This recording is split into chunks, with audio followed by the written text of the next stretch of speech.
نثار میں تیری گلیوں کے اے وطن، نثار میں تیری گلیوں کے اے وطن، جہاں چلی ہے رسم کہ کوئی نہ سر اٹھا کے چلے۔ نثار میں تیری گلیوں کے اے وطن، جہاں چلی ہے رسم کہ کوئی نہ سر اٹھا کے چلے۔ جو کوئی چاہنے والا طواف کو نکلے، نظر چرا کے چلے، جسم و جان بچا کے چلے، جان سے پیارا صوبہ ہزارہ۔ یہ بات میری ذہن میں لکھ لو، پھر آگے میں بات کرتا ہوں۔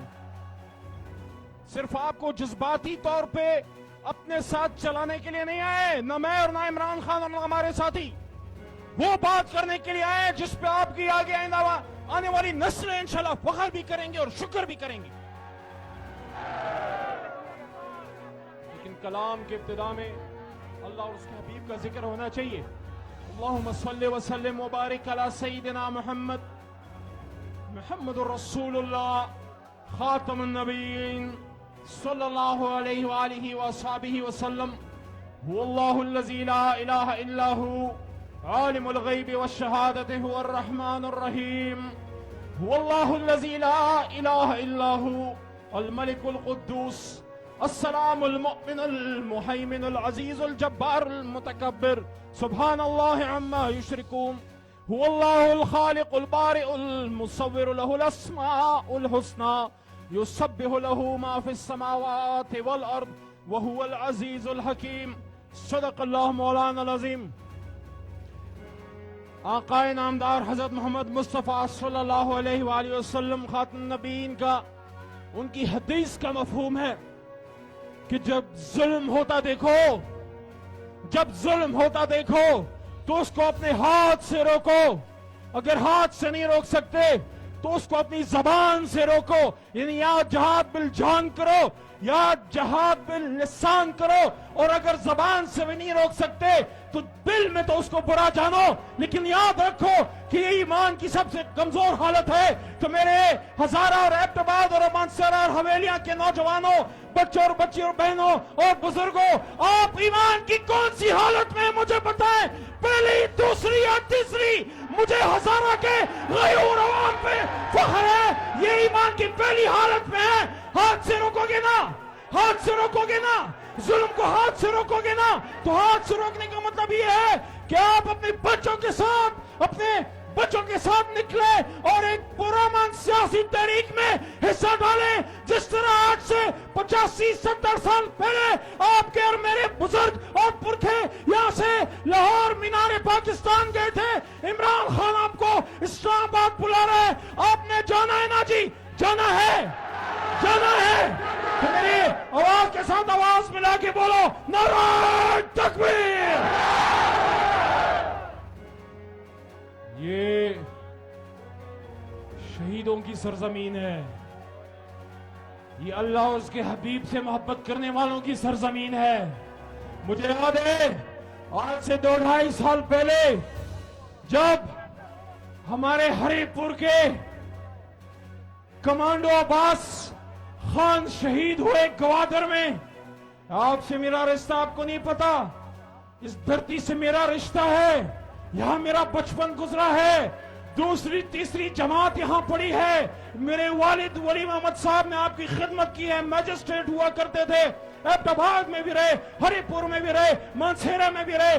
میرے خاندان نے ہزارے کے عوام کی خدمت کی ہے، آپ کا میرے پہ حق ہے، اور میں آپ پہ صرف اتنا حق جتانا چاہتا ہوں کہ جب لیڈر کال دے تو سب گھر خالی ہوں اور سارے اسلام آباد میں ہوں۔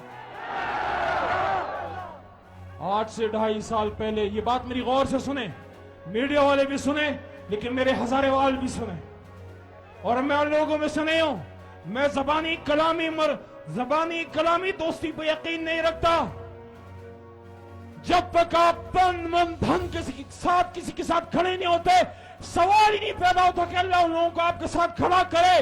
میں نے صوبہ ہزارہ کی بات کیوں کی؟ میں یہ سمجھتا ہوں کہ پاکستان میں آج سے 7-8 سال پہلے پہلی بار جب کشمیر ایک دورے پہ خان صاحب بھیج رہے تھے، ISF کا کنونشن تھا، میں نے پوچھا خان صاحب سے، خان صاحب کشمیریوں کے لیے کیا پیغام لے کے جاؤں؟ انہوں نے کہا علی جب کشمیر جاؤ مظفرآباد کھڑے ہو تو کشمیریوں کو کہنا عمران خان کہہ رہے ہیں کشمیر کے فیصلے کشمیر میں ہوں گے، تو میں ہزارہ میں کہہ رہا ہوں ہزارہ کے فیصلے ہزارہ میں ہوں گے انشاءاللہ۔ اور جب صوبہ ہزارہ کی بات ہوتی ہے عمران خان صاحب اس کے حامی ہیں، ہم چھوٹے صوبوں کے حامی ہیں۔ ہم نے صدرن پنجاب کے لیے جتنا ہو سکتا تھا، ہمارے پاس 2/3 اکثریت نہیں تھی، لیکن جنوبی پنجاب صوبے کو جن لوگوں نے ساری زندگی اس پہ سیاستیں کی، انہوں نے صرف ووٹ لیے اور ہم نے جا کے ان کے علیحدہ سیکریٹریٹ بنایا۔ اور ابھی ملتان میں ہفتہ پہلے میں خان صاحب اور شاہ محمود قریشی صاحب ملتان میں تھے ورکر کنونشن میں، انہوں نے یہ بات ان کے سامنے واضح کی کہ اس بار 2/3 اکثریت سے آئیں گے تو انشاءاللہ صوبہ جنوبی پنجاب بنائیں گے۔ اور آپ کے صوبہ ہزارہ کے لیے قومی اسمبلی اور سینٹ کے فلور پہ اعظم خان سواتی صاحب ہوں یا میں ہوں، ہم نے کھڑے ہو کے وہاں پہ بات کی کہ ہزارہ کے عوام جو چاہتے ہیں تحریک انصاف اور عمران خان کو وہ دیں گے انشاءاللہ۔ تو میں آپ کو یہ کہہ رہا تھا 2.5 سال پہلے میں ہری پور آیا، عباس خان ایک کمانڈو تھا، بلکہ ہے کیونکہ شہید مرا نہیں کرتے۔ اللہ کہتا ہے کہ شہید مرتے نہیں ہیں، وہ زندہ ہیں، میں ان کو رزق پہنچاتا ہوں، لیکن تمہیں اس کا پتہ نہیں۔ میں ان کی فاتحہ پڑھنے جب ہری پور گیا، ہمارے بھائی عمر ایوب خان صاحب کا حلقہ ہے، عمر ایوب صاحب نے جس طرح ہزارے کی عوام کی ریپرزنٹیشن کی ہے قومی اسمبلی میں ان کو اپریشیٹ کرتا ہوں عمر ایوب بھائی کو۔ عباس خان کے والد کے ساتھ بیٹھا میں، اور یہ بات بڑی غور طلب ہے، پاکستان کے تمام جری جوان، ان کے خاندان جہاں شہادتیں آتی ہیں وہ اس بات کو سمجھتے ہیں۔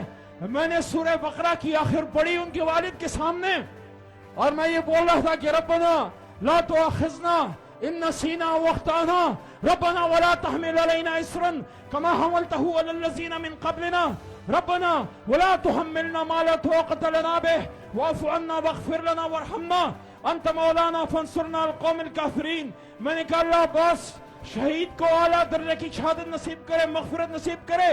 میں نے دیکھا تسلی کی 2 بول بولے تو عباس شہید کے والد صاحب مسکرا رہے تھے اور مجھے کہتے ہیں ایک خوبصورت باغ تھا، یہ الفاظ کا چناؤ تو دیکھیں، شہید کا باپ کیا کہہ رہا ہے، کہتے ہیں ایک خوبصورت باغ تھا، اس میں خوبصورت پھول کھلے تھے، ان پھولوں میں ایک میرا عباس بھی تھا، اللہ کو پھول پسند آیا، اس نے اپنے لیے چن لیا۔ یہ میرے 2 اور بچے سامنے پاک فوج میں ہیں، ان کا یہ بھی پاکستان پہ حاضر ہیں، تو ہم پاکستان کے لیے نکلے ہیں۔ ہزارے والوں، عمران خان پاکستان کے لیے نکلا ہے، اسلام کے لیے نکلا ہے، اور وہ نعرہ کیا لگاتا ہے؟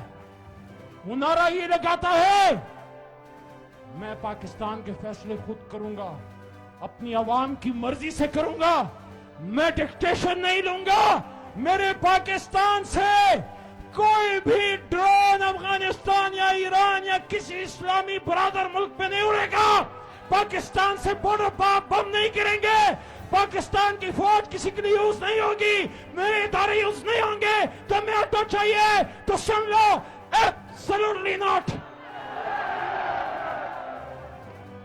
ایبٹاباد والوں یاد ہے نا 2012-13 کا وہ زمانہ جب ایبٹاباد کی پاک سرزمین پہ جو غیوروں کی سرزمین ہے، جو شہیدوں کی سرزمین ہے، جو غلامان رسول صلی اللہ علیہ وسلم کی سرزمین ہے، یاد ہے نا ایبٹاباد اور ہزارے کی پاک دھرتی پہ، پختونخوا کی پاک دھرتی پہ امریکن بوٹ کس کی حکومت میں اترے؟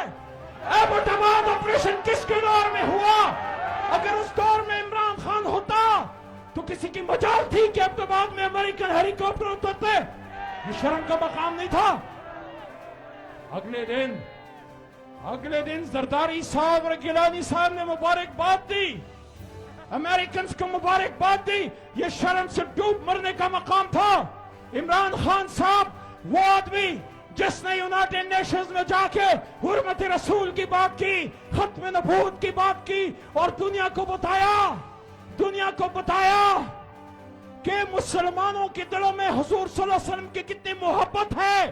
جب آپ حرمت رسول اور شان رسول میں گستاخی کرتے ہو تو مسلمانوں عالم کے دلوں کا درد پہنچتا ہے.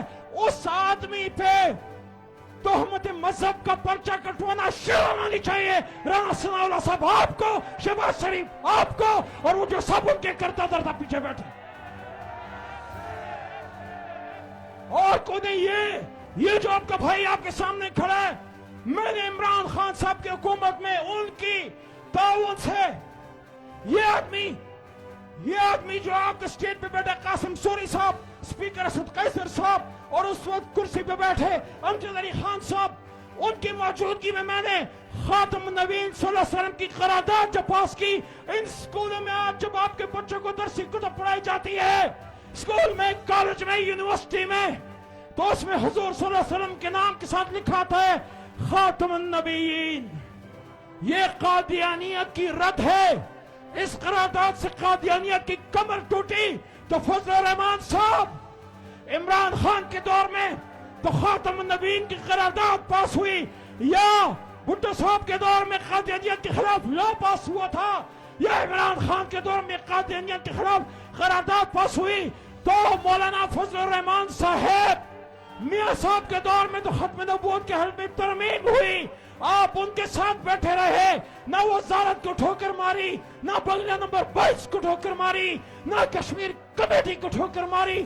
اور میرے لیڈر کے دور میں خاتم النبیین کی قرارداد اسلاموفوبیا پہ 15 مارچ کو پورے عالم اسلام, پوری دنیا با قوم متحدہ سے دن منائے گی. اور اسی ایوان سے میرے ہاتھ سے ایک اور قرارداد پاس ہوئی کہ پاکستان کی کوئی سرکاری یونیورسٹی 16 سالہ ڈگری تب تک اپنے بچوں کو نہیں دے گی جب تک وہ یقین نہ بنا لے کہ قرآن ترجمہ تفسیر کے ساتھ پڑھایا جائے گا. پھر عمران خان صاحب نے 8ویں 9ویں 10ویں میں سیرت النبی صلی اللہ علیہ وسلم لازمی قرار دے دی. تو میں آپ کو یہ کہنا چاہتا ہوں, یہ غور سے سن لو, ایبٹ آباد والو, ہری پور والو, حویلیہ والو, مانسیرا والو, بالا کوٹ والو, روز صرف نشان بہانا ہے, روز صرف بہانا ہے. عمران خان نشانہ ہے, اور صرف مراسلہ اس بات پہ نہیں کہ روس سے تعلق, اسلام کے نام پہ بنا ہوا ملک جس میں پہلی بار اس کا وزیر اعظم اسلامی فلاحی ریاست, مدنی ریاست کی بات کرتا ہے, تو یہود و ہنوز سب کچھ برداشت کر سکتا ہے. لیکن پاکستان کے وزیر اعظم کے منہ سے شریعت اور مدنی ریاست اور سیرت النبی صلی اللہ علیہ وسلم, ختم نبوت اور حرمت رسول صلی اللہ علیہ وسلم سننا نہیں چاہتا, سننا نہیں چاہتا, سننا نہیں چاہتا. تو کیا سنو, تو کیا ایبٹ آباد والے پاکستان کی آزادی, حقیقی آزادی کی اس جنگ میں عمران خان کے ساتھ ہے, واقعی ہے, دل سے ہو؟ میں نے میاں والی میں بھی یہ بات کی, یہاں بھی کرافٹ آباد میں جو میرا دوسرا گھر ہے, علی تو کھڑا ہے اور کھڑا تھا اور کھڑا رہے گا, کیونکہ علی کا کام کھڑا رہنا ہے. آپ کھڑے ہو, آپ کھڑے ہو, تو پھر آواز سے آواز ملاؤ, آواز سے آواز ملاؤ, نعرہ تکبیر. لگتا ہے ناشتہ نہیں کی.